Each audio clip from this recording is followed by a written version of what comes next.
Assalamualaikum warahmatullahi wabarakatuh. Kembali lagi dengan saya Putri Namira Segita. Kali ini saya akan menjelaskan tentang teori pertukaran sosial. Yang pertama ada pengertian teori pertukaran sosial.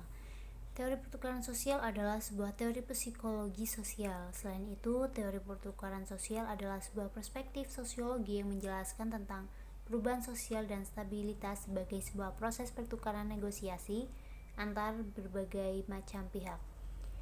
Teori pertukaran sosial menyatakan bahwa hubungan antar manusia dibentuk oleh analisis untung rugi, subjek, dan perbandingan dari berbagai alternatif yang tersedia. Teori pertukaran sosial memiliki akar dari ilmu ekonomi, psikologi, dan antropologi, dan juga sosiologi.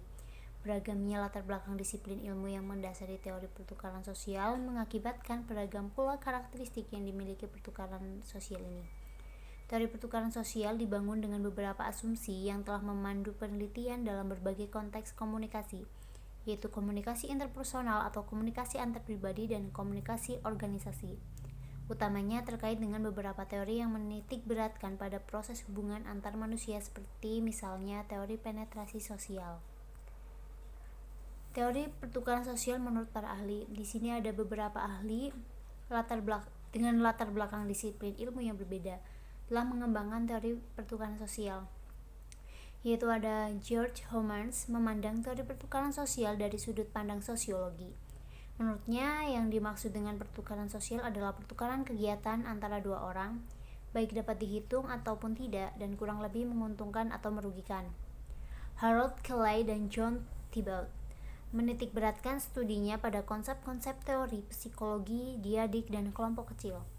Yang ketiga ada Peter M. Blau yang memandang teori pertukaran sosial dari sudut pandang ekonomi dan lebih menekankan pada analisis teknis ekonomis. Yang keempat ada Levi Strauss, seorang ahli antropologi memandang teori pertukaran sosial yang menitik beratkan pada sistem pertukaran secara umum seperti pertukaran sistem. Dan yang terakhir ada Richard Emerson memandang bahwa pertukaran sosial bukanlah sebuah teori namun sebuah kerangka kerja yang mencakup berbagai teori dan dapat dibandingkan dengan fungsionalisme struktural.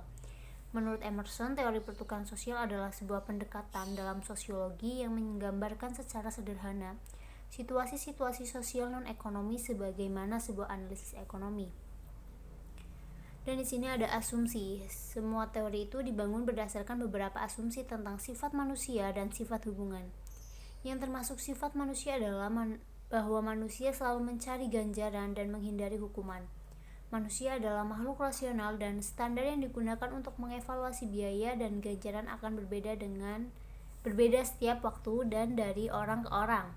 Sedangkan yang termasuk sifat hubungan adalah bahwa hubungan bersifat saling ketergantungan dan kehidupan relasi adalah sebuah proses. Menurut Thibault dan Kelly, asumsi dasar teori pertukaran sosial adalah bahwa setiap individu secara sukarela memasuki dan tinggal dalam hubungan sosial hanya selama hubungan itu cukup memuaskan ditinjau dari segi ganjaran dan biaya. Nah, di sini ada konsep dasar. Teori pertukaran sosial memandang pertukaran sebagai sebuah perilaku sosial yang dapat menghasilkan keluaran ekonomi dan sosial. Teori pertukaran sosial secara umum menganalisa hubungan antar manusia dengan cara membandingkan interaksi manusia dengan kegiatan pemasaran. Karena itu dalam teori pertukaran sosial terdapat 4 konsep, yaitu ada ganjaran atau reward merupakan salah satu elemen dalam suatu hubungan yang berupa nilai-nilai positif. Yang kedua ada biaya merupakan salah satu elemen dalam kehidupan relasi yang memiliki nilai-nilai negatif. Yang ketiga ada hasil atau laba. Hasil atau laba dalam teori pertukaran sosial mengandung arti bahwa orang cenderung untuk memaksimalkan ganjaran yang ia peroleh dan meminimalisir biaya yang dikeluarkan ketika mereka berada dalam suatu hubungan dengan seseorang. Tingkat perbandingan merupakan sebuah standar yang digunakan oleh individu untuk mengevaluasi keluaran dari suatu situasi komunikasi. Di sini tingkat perbandingan ada 2. Tingkat perbandingan dan tingkat perbandingan alternatif. Nah, tingkat perbandingan itu sebuah standar yang mempresentasikan apa yang orang rasakan yang seharusnya mereka terima untuk memperoleh ganjaran dan biaya dari suatu hubungan tertentu. Nah, tingkat perbandingan seseorang dapat dipertimbangkan sebagai sebuah standar keluaran yang dapat memuaskan individu. Dan yang kedua adalah tingkat perbandingan alternatif. Tingkat perbandingan alternatif itu merujuk pada tingkatan terendah dari ganjaran suatu hubungan yang akan diterima oleh seseorang dengan memberikan alternatif ganjaran yang tersedia dari beberapa suatu hubungan alternatif atau menjadi sendirian. Dengan kata lain, menggunakan alat evaluasi, seorang individu akan mempertimbangkan pembayaran alternatif atau ganjaran di luar dari hubungan yang ada atau pertukaran. Tingkat perbandingan alternatif menyediakan sebuah alat ukur stabilitas, bukan kepuasan. Jika orang tidak lagi melihat alternatif lain dan takut menjadi sendirian, maka menurut teori pertukaran sosial, ia akan tetap bertahan dalam hubungan itu. Kelebihan dan kekurangan teori pertukaran sosial. Dari kelebihannya, teori pertukaran sosial sangat sederhana sehingga memungkinkan bagi sebagian besar orang untuk memahami asumsi-asumsi umum yang terkait. Yang kedua, teori pertukaran sosial membantu menjelaskan beragam permasalahan dalam komunikasi keluarga. Yang ketiga, pengetahuan yang baik tentang teori pertukaran sosial dapat memberikan keseimbangan dalam hubungan. Dan kekurangan dari teori ini adalah teori pertukaran sosial dipandang sebagai proses yang berlangsung satu arah. Asumsi yang menyatakan bahwa orang siap untuk menghentikan hubungannya dengan orang lain manakala biaya lebih tinggi dibandingkan dengan keuntungan yang diperoleh dinilai tidak selalu akurat. Yang terakhir ada teori pertukaran sosial menempatkan hubungan ke dalam struktur yang linear ketika beberapa hubungan melewatkan tahapan-tahapan kedekatan. Implikasi bagi komunikasi. Menurut Michel Roloff, teori pertukaran sosial memiliki berbagai implikasi untuk memahami aspek-aspek interaksi.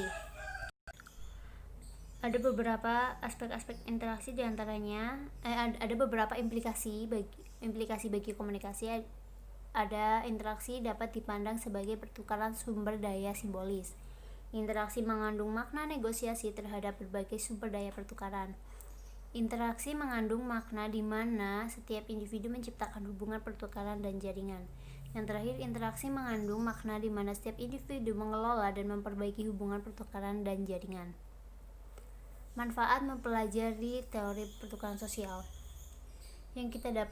Manfaat yang kita dapat mempelajari teori ini adalah kita memahami pengertian teori pertukaran sosial yang dikemukakan oleh para ahli, kita memahami asumsi teori pertukaran sosial, kita memahami konsep dasar teori pertukaran sosial yang meliputi ganjaran, biaya, hasil, dan tingkat perbandingan. Kita memahami berbagai kelebihan dan kekurangan, kita memahami kritik terhadap teori pertukaran sosial yang dikemukakan oleh para ahli, dan kita memahami implikasi teori pertukaran sosial bagi komunikasi. Nah, tadi di sini ada memahami kritik terhadap teori pertukaran sosial. Teori pertukaran sosial mempunyai kritik terhadap teori ini tuh ada beberapa dari para ahli. Salah satunya adalah Catherine Miller. Teori pertukaran sosial mengurangi interaksi manusia ke sebuah proses yang benar-benar murni yang berkembang dari teori ekonomi. Teori pertukaran sosial menekankan pada adanya keterbukaan dan kebebasan dalam hubungan, namun ada kalanya keterbukaan bukanlah pilihan yang terbaik dalam suatu hubungan. Teori pertukaran sosial mengasumsikan bahwa tujuan utama hubungan adalah kedekatan atau keakraban, namun hal itu tidaklah selalu menjadi kasus. Terima kasih, semoga bermanfaat. Kurang lebihnya mohon maaf. Assalamualaikum warahmatullahi wabarakatuh. Salam damai.